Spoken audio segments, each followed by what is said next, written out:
Titik itu tidak bermakna apa-apa, menunjukkan eksistensi.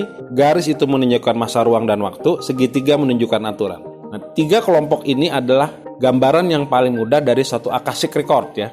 Ini menjadi dasar dari bagaimana orang meramal gitu.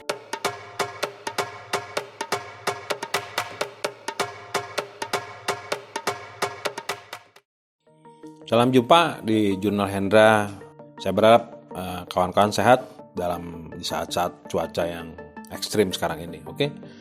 Ya, saya dapat WA dari beberapa teman. Mas Hendra, ceritain dong tentang ramalan. Apa sih ramalan itu? Nah, oke. Saya berusaha untuk menjawab dari sisi mitologi ya. Gitu ya. Ramalan itu kalau bahasa Yunaninya kayaknya disebutnya oracle gitu kan. Nah, bagaimana ramalan ini bekerja tentu sangat berdasar pada apa yang disebut dengan banyak orang nyebutnya Akashic Record. Akashic Record itu sebagian orang menyebutnya sebagai ingatan semesta pada diri manusia. Ingatan itu bisa kita recall, bisa kita panggil ulang. Kayak komputer kita panggil addressnya, dia jawab, kemudian dia memberikan informasi pada kita. Oke? Untuk menjelaskan apa itu Akashic Record banyak sekali caranya. Ada dengan cara deskripsi, ada dengan cara pemaparan yang analitik gitu. Tapi saya akan menggunakan pendekatan geometri ya untuk menjelaskan apa itu Akashic Record. Dalam geometri, dalam pemahaman geometri, sesuatu yang tidak bermakna itu disebut nirmana ya. Nirmana, nir itu tidak, mana itu tidak ada apa-apa. Jadi satu bentuk yang belum ada apa-apa seperti kanvas putih, itu adalah nirmana. Sementara dalam Akashic Record kita bisa mencoba bereksperimen ya. Kawan-kawan bisa berfokus pada titik, misalnya ada satu titik ya, kita titikin titik-tik gitu ya. Kita memejamkan mata, kita berkonsentrasi kepada titik tersebut ya. Nah, jika diperhatikan segala sesuatu kalau dia masih berupa titik, dia tidak menempati ruang, tempat, dan waktu. Artinya, dia betul-betul independen. Titik itu adalah bentuk geometri yang paling independen, yang bebas ruang dan waktu dan masa, gitu ya. Kemudian kawan-kawan dari titik bisa membayangkan 2 titik dan ditarik garis ya. Titik A, titik B kita tarik garis. Kita tarik garis ya. Kita coba dalami dengan sedikit ketenangan, memejamkan mata, kita lihat garis ya. Jika kita melihat garis, maka kita bisa melihat adanya ruang, masa, dan waktu. Oke? Garis membentuk ruang, masa, dan waktu. Itu geometri kedua. Geometri ketiga, coba kawan-kawan dengan tenang memvisualisasikan segitiga ya. Titik A, titik B, titik C. Tarik garis titik A ke titik B, ke titik C balik ke titik A. Oke? Nah, dalam segitiga itu sudah ada rule of the game. Sudah ada aturan ya. Jadi masa, ruang, dan waktu, sementara segitiga itu membentuk aturan. Dalam dunia mistikologi, segitiga disebut rule of three ya. Itu sebabnya kenapa lampu merah kita ada 3, merah, kuning, dan hijau. Hukum segitiga itu membentuk rule gitu ya. Jadi titik itu tidak bermakna apa-apa, menunjukkan eksistensi. Garis itu menunjukkan masa, ruang, dan waktu. Segitiga menunjukkan aturan. Nah, 3 kelompok ini adalah gambaran yang paling mudah dari satu Akashic Record ya. Jadi kalau kita mau lihat sesuatu itu tanpa masa dan ruang waktu, maka visualisasikan titik, oke? Saya memejamkan mata, memvisualisasikan titik. Jika kita ingin mengingat sebuah ruang, waktu, dan masa, kita tarik garis. Ada garis maya gitu. Jika kita mau lihat apa sih sebetulnya aturan yang ada di semesta ini, kita lihat segitiga gitu. Akashic Record itu secara geometri dibagi 3 itu. Titik, garis, dan segitiga. Ini menjadi dasar dari bagaimana orang meramal gitu ya. Dalam ramalan contohnya Ronggo Warsito, ramalan Jayabaya, ramalan Joko Lodang.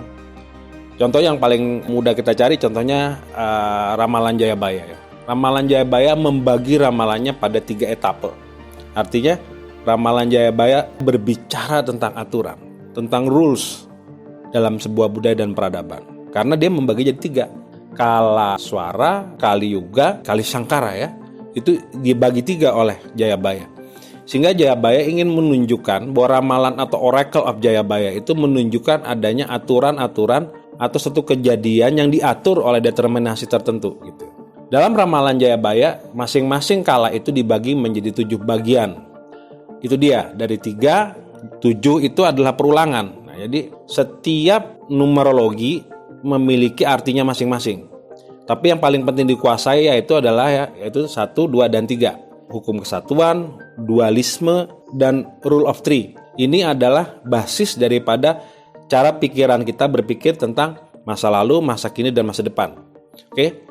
Ini adalah bagian dari memahami konstruksi matematika, bagian dari memahami konstruksi geometrika, bagian dari memahami konstruksi filsafat, bahkan semiotik. Semiotik juga menggunakan hukum segitiga, subjek, objek, dan reference gitu.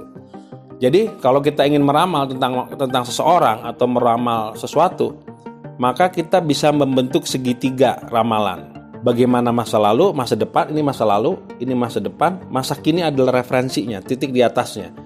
Bagaimana masa depan akan terjadi, kapan dan di mana, itu sangat tergantung kepada referensi yang kita buat dalam bentuk segitiga tadi. Nah, Akashic Record ini digambarkan sedemikian rupa, sehingga di dunia Mesir kuno, Akashic Record itu disimbolkan sebagai piramid gitu ya. Di beberapa kebudayaan, Akashic Record misalnya pada bintang Daud, itu adalah gabungan 2 segitiga yang ke atas dan segitiga yang ke bawah.